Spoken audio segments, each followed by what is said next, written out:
Hello there guys, and welcome back to the channel. So today we are back again with a voiceover from my yesterday stream, which was highly successful overall in my endeavors of trying to explore 6.4 once again, this time completely itemless. And I stumbled upon the best way how to deal with this Darkhawk if you are not a Quake player. So I have taken kind of like a commitment to try and avoid using Quake and Ghost the best I can. So hopefully I can end up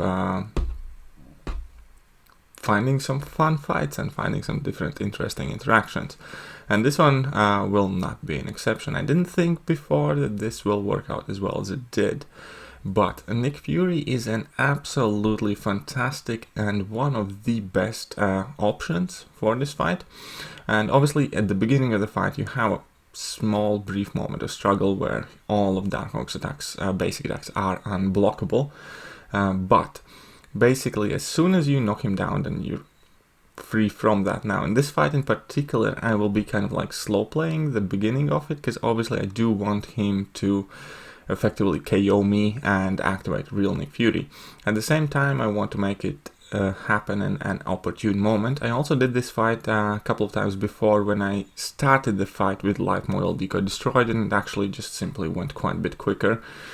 The base idea is we're gonna try and Darkhawk cycle his level 2s because of this power reserve type of node that he has. I forgot the name of it. Basically he uses half of the power per special attack that he normally would, so whenever he throws a level 2 he actually uses a single bar of power, and it quite often is extremely easy to make sure that he consistently can and will only throw level 2 attacks. And then eventually you can get Nick Fury unblockable, and that makes the fight even easier because you can consistently push the Darkhawk to level 2s, and that is kind of going to be the game plan here. As soon as I'm going to drop my level 2, I will basically just try and make sure that Darkhawk has access to only his level 2s, and he spends entire fight in his stealth mode. Additionally, as he's doing that, obviously Nick Fury with at least 5 tactical charges cannot miss. Therefore I can effectively ignore the whole stealth mode as such, and that makes this fight extremely easy. So he can throw his level 2s as much as he wants. Only thing I want to make sure is that I consistently push him past 2 bars of power, that I do not get cornered myself, because obviously that can make the fight extremely tricky. And that's it. Then it becomes a really simple fight.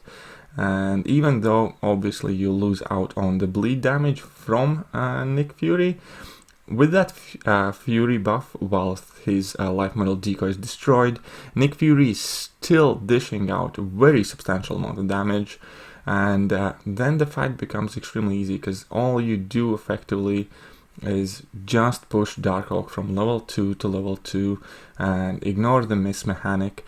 And when you're unblockable, it's an extremely easy thing to do. Plus, additionally, this power reserve type of node that Darkhawk has helps you with that as well. So you do not have to kind of like fill 2 bars of power. You can just fill 1 bar of power each time he uses the level 2.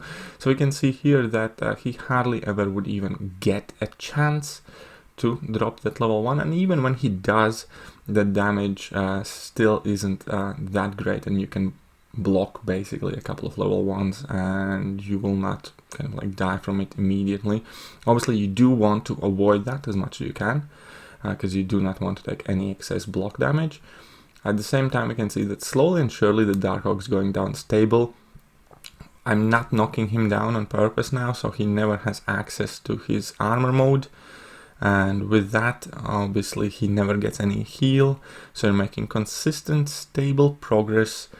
And yeah, the fight is actually made really simple. So I have heard of like multiple good counters for this fight, as like Human Torch or Quake being by far the best one, or some people just going YOLO with Ghost and Corvus and use a revive or 2.